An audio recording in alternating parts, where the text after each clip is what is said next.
Happy Monday and welcome into sports. I'm Meagan Glover. What a great day because I got brackets on the way.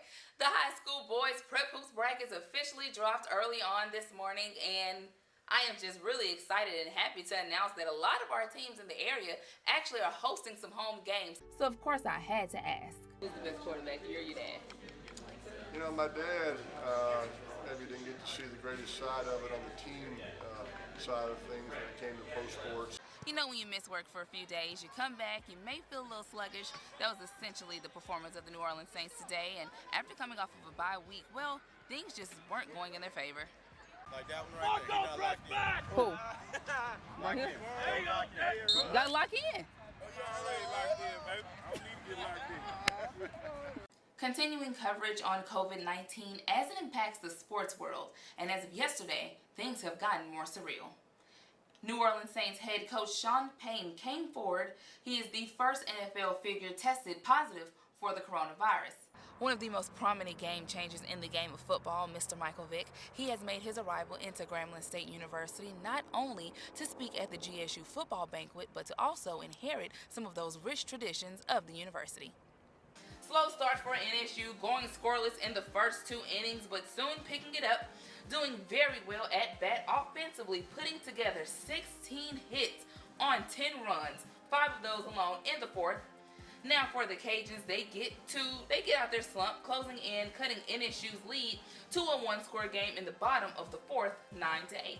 Now focusing on the stat sheet, Payne says that he did not expect the game to be so close throughout the entire game. Granted a comeback and even a lead late into the second half, one thing blaring from the stat sheet was the 49ers leading in third down efficiency throughout the entire game. Yeah guys, the Generals opened up the second half of their conference play, honestly just embarrassing Texas College Steers.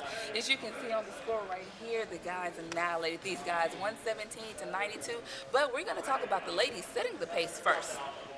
And okay, speaking of scoring points, Joe Burrow said we can come out here and drop 40, 56. You seeing that tonight? I do.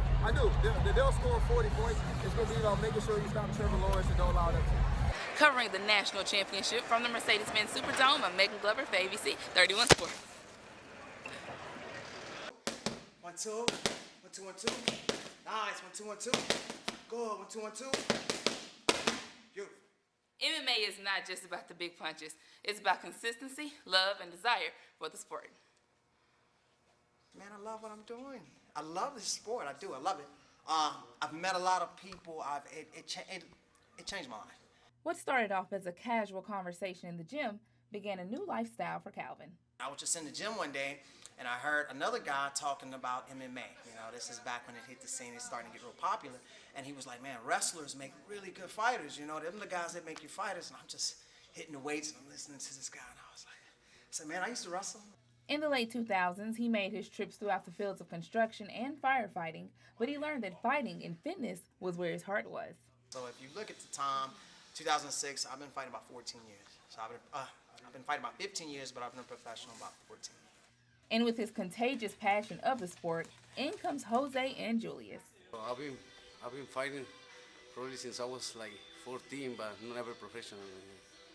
So just fighting in the streets. It's pretty cool just to be in such a unique situation in life. So fight February 29th and also playing college football, plus school, plus marriage is a whole different ball game. It's a lot of stuff to do, but it's fun.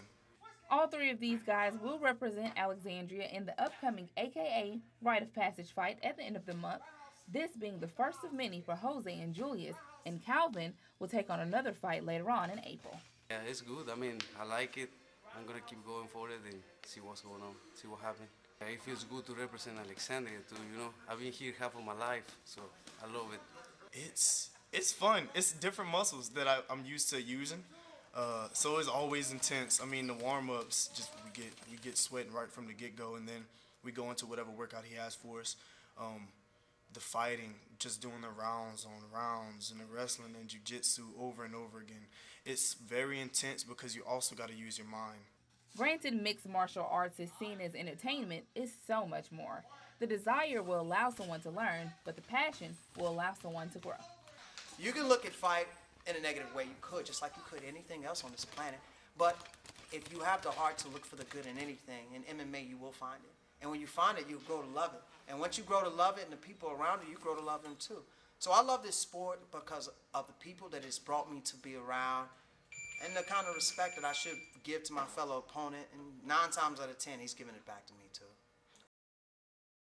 Meagan Glover, ABC 31 Sports.